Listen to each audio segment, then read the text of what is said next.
Janata Dal you के जो उम्मीदवार हैं, तो दोनों उम्मीदवार हमारे जो जेडीयू के उम्मीदवार हैं, अमन हजारी जी कुशेश्वर में और यहाँ तारापुर में राजीव जी, दोनों रिकॉर्ड वोटों से चुनाव जीते हैं।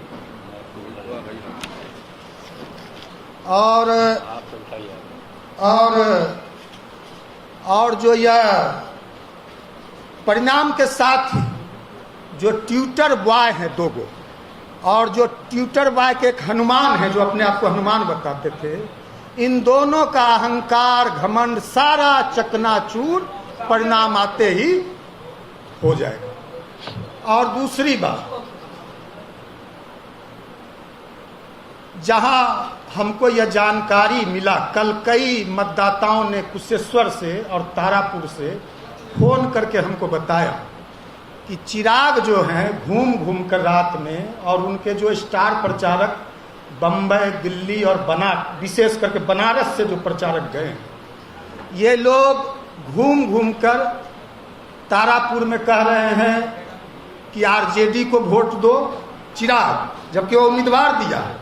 और अब घूम घूम के कह रहा है कि तारापुर में रात में घूम घूम के घर घर जाके होटल में लोगों को बुलाकर कि आप लोग यहाँ आरजेडी को वोट कर दीजिए, और कुशेश्वर में स्थान में कह रहा है कि कांग्रेस को वोट कर दीजिए। तो यह चिराग इस अभियान में लगा हुआ है। और यह सब स्क्रिप्ट लिखा गया था 8 तारीख को, राहुल गांधी, लालू यादव और चिराग, जो तीनों सीताराम येचुरी, ये लोग बैठे थे, खास करके विशेष करके राहुल गांधी जी और लालू यादव जी और श्री चिराग, ये तीनों बैठ के स्क्रिप्ट और पूरी प्लानिंग तैयार हुई कि कैसे चुनाव में उम्मीदवार देना है और दलितों को। और जान लीजिए बिहार की धरती काफ़ी जागरूक है, यह लोकतंत्र की धरती है, यहीं से लोकतंत्र पूरे विश्व में, यह महात्मा गांधी की, बापू की कर्मभूमि है। और पोरबंदर से जब महात्मा गांधी चले तो महात्मा यहीं कहलाए चंपारण में, तो यह गांधी की कर्मभूमि है। और जान लीजिए यहाँ के मतदाता काफ़ी जागरूक हैं। और उपचुनाव में दोनों उम्मीदवार हमारे रिकॉर्ड वोट से जीते हैं। लेकिन बाय इलेक्शन में जो देखा जाता है कि जो मतदाता है वह कम निकलते हैं, पोलिंग कैपेसिटी घटती है। तो हम लोग चाह रहे हैं कि पोलिंग बम्पर हो, जीत रिकॉर्ड वोटों से हो। या एनडीए जो हम 5 पांडव हैं एनडीए में, भारतीय जनता पार्टी, जनता दल यू, राष्ट्रीय लोक जनशक्ति पार्टी, वीआईपी और आदरणीय मांझी जी की पार्टी हिंदुस्तानी अवाम मोर्चा सेकुलर, तो ये 5 पार्टी जो पांडव हम लोग हैं, ये रिकॉर्ड वोट से हम लोग जीतेंगे। और जो दुर्योधन रूपी ताकते हैं यह चकनाचूर होगा उनका जो नापाक मंसूबा। दूसरी बात कि आपने यह तारापुर में आरजेडी कह रहे हमने वैश्य को उम्मीदवार बनाया। आप जान लीजिए राष्ट्रीय जनता दल का जब शासन था 15 साल, तो वैश्य समाज की क्या हालत थी। वैश्य समाज त्राही त्राही 15 साल में कर रहा था। कितने भारी संख्या में वैश्य समाज अपने व्यापार को छोड़ के, अपने रोजगार को छोड़ के, अपने सब कुछ घर परिवार को लेकर यहाँ से पलायन कर गए। और जब इन लोग का तेल पिलावन लाठी घुमावन जैसी रैलियां होती थी, तो सारे के सारे दुकानों से किस तरह माल उठाया जाता था। दुकान लोग बंद करके भाग जाते थे महीनों महीनों। और ये लोग अपने बेटियों की शादी में किस तरह गाड़ियों की शोरूम को खाली कर दिया करते थे, गाड़ियां उठा लिया करते थे। और यह किसलय कांड, गोलू कांड, गौतम शिल्पी कांड, ये बाथे नरसंहार, लक्ष्मणपुर नरसंहार, सेनारी नरसंहार और जहानाबाद जेल ब्रेक, कितने जातीय नरसंहार। तो यह और वैश्य समाज का, खास करके वैश्य समाज का सामूहिक कत्लेआम, सारे वैश्य के जितने व्यवसाय थे, जितने संस्थान थे, सारे के सारों को आरजेडी के गुंडों ने हड़प लिया था, कब्जा कर लिया था सारे व्यवसाय पे। और ये लोग वैश्य की बात करते हैं। आज आदरणीय लालू यादव आ रहे हैं हम आदरणीय लालू यादव जी से कहना चाहते हैं कि वह आके बिहार के वैश्य समाज से 15 साल में जो उनके शासनकाल में आतंक और अत्याचार था, जो आतंक और तांडव मचाया था वैश्य समाज पर उनके गुरुओं ने, तो लालू यादव जी आकर सर्वप्रथम वैश्य समाज से लंबे अवधि के बाद वो आ रहे हैं। और वो गए थे तीर्थ यात्रा से, वो लौट रहे हैं। तो हम चाहेंगे कि वो आकर आज वैश्य समाज से सर्वप्रथम माफी मांगे, क्योंकि वैश्य समाज बिहार का आरजेडी और लालू यादव उनके पुत्र को कभी माफ नहीं करने वाला, ना वैश्य समाज का इतिहास उनको माफ करेगा। और कोई भ्रम और इस में भरोसे में ना रहे कि वैश्य समाज एक भी वोट खास करके राष्ट्रीय जनता दल को करने जा रहा है। और जान लीजिए, कल मैं सुन रहा था एक साइबेरियन पक्षी, एक अप्रवासी साइबेरियन पक्षी, ये लोग चुनाव के समय में बिहार इनको याद आता है। और बड़े ये 3 आए हैं, 3 नहीं कहता, 3 तिगारा काम बिगाड़ा, कन्हैया, जिग्नेश और एक क्या नाम उसका, हार्दिक पटेल। यह वही जिग्नेश है जिसने 2018 में बिहारियों को गाली दिया था गुजरात में। यह वही जिग्नेश है जिसने छठ महापर्व को 2018 में छठ महापर्व को गाली बका था, बिहारियों को गाली बका था और कहा था कि बिहारी गुजरात से बाहर जाए, गुजरात को खाली कर दे। और कन्हैया उनको कल अब लगातार महिमा मंडित कर रहे हैं। उनको तो चुल्लू भर पानी में डूब के मर जाना चाहिए और बिहार और बिहारियों से माफी मांगना चाहिए। ये कल बड़े लच्छादार भाषण दे रहे थे, लगातार कन्हैया चुनाव में घूम रहे हैं, लच्छेदार भाषण दे रहे हैं, बड़ा अच्छा बोलते हैं, बड़ा बढ़िया बोलते हैं, खूबसूरत बोलते हैं। और जेएनयू से आया, तो यह कन्हैया कहते हैं बिहार परिश्रम की धरती है अपने भाषण में, यह किशन कन्हैया। और जब परिश्रम की बारी आती है तो ये लोग दिल्ली बम्बई में पार्टी करते हैं। जब कोरोना महामारी पूरे बिहारियों को, बिहार को इतनी बड़ी तबाही महामारी थी, वैश्विक महामारी, जिस समय बिहारियों को मदद करना चाहिए था, मदद की जरूरत थी, तो ये कहीं परिश्रम नहीं कर रहे थे। ये बम्बई दिल्ली में थे, ये पेश फ्री पार्टी करते हैं, ये 5 स्टार होटल में घूमते हैं और चुनाव में आते हैं, गरीब की बात करते हैं, दलित की बात करते हैं, पिछड़ों की बात करते हैं। तो इन लोग को तो माफी मांगना चाहिए। और यह भाषण में कह रहे थे कि जिसके जिसके पास बाबूजी की थाती है, सबने उसको छाती में लपेट लिया है, कोई उसका किसी को हिस्सा देना नहीं चाहता। तो बाबूजी की थाती तो हमारा मानना है राहुल गांधी के पास है, जो आजीवन रजिस्ट्री करा लिया है, माँ बेटे की पार्टी है। अभी देखा कांग्रेस का कार्य समिति लंबे अवधि के बाद बुलाया, जब कांग्रेस में इतना भारी विरोध, कांग्रेस छोड़ के बड़े बड़े दिग्गज लीडर जा रहे हैं, सारे लोग जा रहे हैं, सिंधिया चले गए, कई लोग चले गए। तो कपिल सिब्बल ने उंगली उठाया, गुलाम नबी आजाद ने उंगली उठाया, कई लोगों ने कहा, बड़े बड़े दिग्गज लीडर। तो ये लोग कन्हैया कह रहे हैं बाबूजी की थाती और लगा के घूम रहे छाती। तो फिर कहा कि अगले वर्ष चुनाव होगा सोनिया गांधी में, राहुल गांधी अध्यक्ष होंगे। यह तो बपौती है इन लोग की। कांग्रेस जो इतनी बड़ी पार्टी थी, और उस कांग्रेस का क्या हाल हो गया कि लोगों को कांग्रेस से दुर्गंध आता है। तो यह बाबूजी की छाती किसके छाती में है, कौन छाती में लपेट के घूम रहा है, आप जान लीजिए। और दूसरी बात,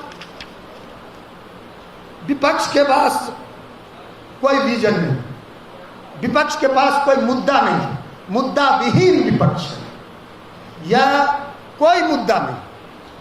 ये लोग केवल चुनाव में भरमाने की बात, बरगलाने की बात करते हैं। तो जान लीजिए आप 15 साल बनाम 15 साल, 15 साल बनाम 15 साल, आज सड़कों का हाल देख लीजिए, चकाचक सड़कें। बिहार के किसी भी जिले से सीमांतवर्ती जिले हैं, वहां से भी आप 5 घंटा में पटना पहुंच जाइए। पहले लोग कहते थे कि गड्ढा में सड़क है कि सड़क में गड्ढा है। पहले लोग कहते थे कि सड़क में गड्ढा है कि गड्ढे में सड़क है। बिजली के लिए लोग लंबे लंबे समय तक आंदोलन करते थे। बिजली किसी जिला में नसीब नहीं था, ट्रांसफार्मर नहीं था, पोल नहीं था, तार नहीं था, कहीं नहीं।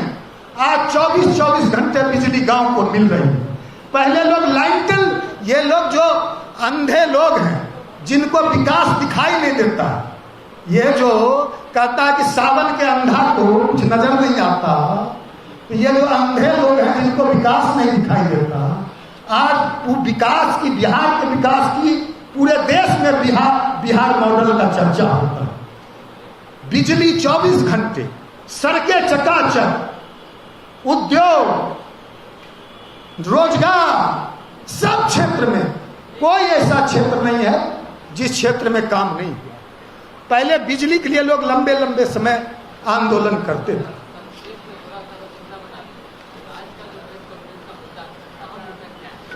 अहम मुद्दा यह है कि हमने कहा ना आपको, अहम मुद्दा यह है कि यह जो महागठबंधन है, एक तो महागठबंधन है ही, नारंगी के फांक की तरह सब अलग अलग हो गए।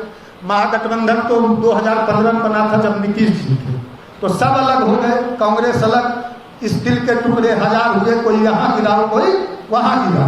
तो महागठबंधन तो है ही नहीं, अवसरवादियों का ठगबंधन है। तो इसलिए एनडीए रिकॉर्ड वोट से जीतेगा। रिकॉर्ड वोट से एनडीए जेडीयू के उम्मीदवार की दोनों जगह बाय इलेक्शन में जीत होगी। और हमारे नेता पशुपति कुमार पारस जी आज गए हैं, उनका सभा है। पशुपति कुमार पारस जी, जीतन राम मांझी जी, तारकिशोर प्रसाद जी, मुकेश सहनी जी, रामनाथ ठाकुर जी का संग्रामपुर में और कुशेश्वर स्थान।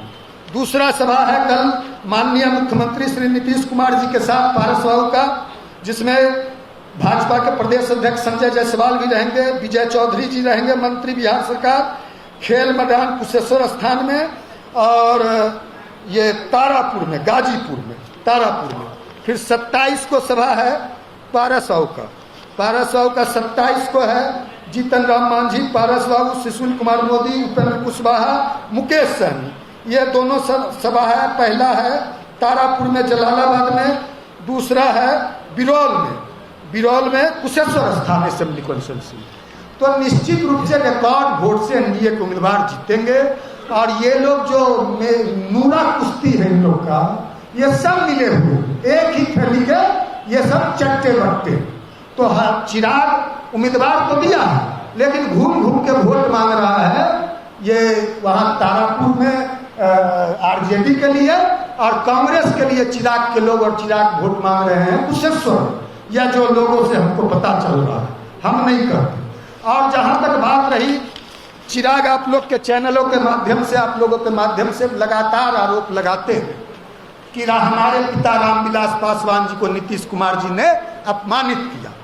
तो आप लोगों के माध्यम से आप लोग भी पूछिएगा उनसे, जब आदरणीय हमारे पूज्य नेता रामविलास पासवान जी का निधन हुआ 8 अक्टूबर 2020 को, तो जब उनका पार्थिव शरीर पटना एयरपोर्ट आया संध्या रात में, तो सबसे पहले नीतीश कुमार पहुंचे और वहां गार्ड ऑफ ऑनर का सलामी दिया, घंटों वहां रहे।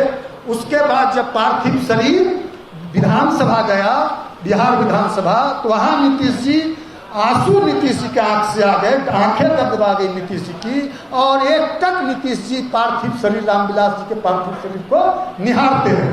फिर दूसरे दिन जब उनका दाह संस्कार हो रहा था जनार्दन घाट पे दीघा, नीतीश जी ने मतलब सारा व्यवस्था अपने देखरेख में करवाया कि कहीं कोई दिक्कत नहीं हो, और राष्ट्रीय सम्मान से उनका हमारे पूज्य नेता का जेपी के बाद पहले नेता बिहार के रामविलास पासवान जी हैं जिनको राष्ट्रीय सम्मान मिला। और नीतीश जी वहां भी घाट पे, जब तक चिता की अग्नि ठंडी नहीं हुई, नीतीश जी वहां भी बैठे रहे। फिर नीतीश जी जब यहाँ श्राद्ध हुआ, लोजपा ऑफिस में श्राद्ध कार्यक्रम, नीतीश जी आए, घंटों बैठे रहे। या तो श्राद्ध के समय में अपने बाल का स्ट्रक्चर सेट करवा रहे थे दिल्ली बंबई से, ब्यूटिशियन बना के, सारे लोगों ने देखा, वीडियो वायरल हुआ, चैनलों में चला और कह रहे थे कि बाल का स्ट्रक्चर कैसा रहा। श्राद्ध के क्रम में, श्राद्ध का जब चल रहा था, रामविलास जी का निधन हुए सप्ताह 10 दिन भी नहीं हुआ था, तो बाल का ब्यूटिशियन बुलवा के बाल का स्ट्रक्चर ठीक करवा रहे थे। और अब बोलते हैं पिता का अपमान किसने किया? हमारे पूज्य नेता के चाहने वाले, देखिए हम लोगों के धमनियों में रामविलास पासवान जी के विचारधारा, उनके सिद्धांत और नीति का खून दौड़ रहा। हम लोग के धमनियों में, खून में, शरीर में, आत्मा में बाबा साहेब अम्बेडकर के विचारों का त्याग, तपस्या और बलिदान का खून दौड़ रहा है। ये लोग जो बम्बई दिल्ली रहने वाले हैं, जिन्होंने अपने पिता को प्रताड़ित किया, अपने पूर्वजों को प्रताड़ित किया, जो आरक्षण खत्म करने की बात करते हैं, चैनलों के सामने आके चिराग ने कहा कि आरक्षण खत्म होना चाहिए, आरक्षण की समीक्षा होनी चाहिए। यह बात करती है दलित विरोधी, यह दलित विरोधी ताकतें, सामंतवादी ताकतें, मनुवादी ताकतें बिहार के बदहाली के लिए जाति व्यवस्था को जिम्मेवार मानते हैं। तो जब चिराग एक निजी चैनल को बोलते हैं कि जाति व्यवस्था खत्म होना चाहिए, तो वह बताए, आपके माध्यम से हम पूछना चाहते हैं, वह अपने मित्र जो राहुल गांधी है, तेजस्वी यादव, जो जातीय जनगणना कराने की मांग देश में करते हैं, तो वह जातीय जनगणना के पक्ष में है चिराग कि जातीय जनगणना के विरोध में है? क्योंकि जाति व्यवस्था खत्म करने की बात करते हैं और आरक्षण खत्म करने की बात करते हैं। तो वह जमुई हाजीपुर घूमना छोड़ के वह किसी जनरल सीट से जाके लड़े। यदि उनको आरक्षण से घृणा है, दलितों से घृणा है, पासवानों से उनको बदबू आती है, यहाँ आके पासवान की बात करते हैं। पार्टी का प्रदेश अध्यक्ष एक जाति का, युवा का अध्यक्ष उसी जाति का, संसदीय बोर्ड का अध्यक्ष उसी जाति का। हम कोई किसी जाति के विरोधी नहीं, लेकिन एक ही जाति के सारे लोग कब्जा उनके दलों में बैठे हुए, कहीं पासवान नजर नहीं आते। उनको पासवान से घृणा आती है, दिल्ली बम्बई में बदबू आता है दलितों से, और यहाँ बैठ के वहां जाके आरक्षण खत्म करने की बात करते हैं, यहाँ दलितों के हिमायती बनते हैं। तो ऐसे लोगों को चुनाव में जनता करारा जवाब देगी, मुंह तोड़ जवाब देगी। सारे बिहार के दलित, गुमराह, गरीब, शोषित, पीड़ित इकट्ठा होकर, अगला पिछड़ा, सभी जाति धर्म के लोग, ज्यादा मुसलमान, सारे लोग एनडीए के उम्मीदवार को वोट करेंगे विकास के नाम पे। और बिहार पहले गाली का पात्र था 15 साल में, आज नीतीश कुमार के राज में बिहार गौरव का पात्र है। और बिहारी इस बार एक एक वोट लेकर बिहारी जनता दल को करेगा। राजेंद्र विश्वकर्मा जी प्रदेश हमारे साथ बैठे हुए हैं। सौलत राही जी हैं, पार्टी के नेता हैं, पार्टी के बड़े और पुराने नेता हैं, प्रदेश महासचिव हैं, और इन्होंने ही लंबे समय से 30 वर्षों से कार्यालय को चलाने का काम किया है। राजेंद्र विश्वकर्मा जी हैं। और आप लोग आए, आप लोग का भी हम सारे मीडिया के साथियों का रालोसपा की ओर से, अपने नेता पारस जी की ओर से, एनडीए गठबंधन की ओर से धन्यवाद देते हैं।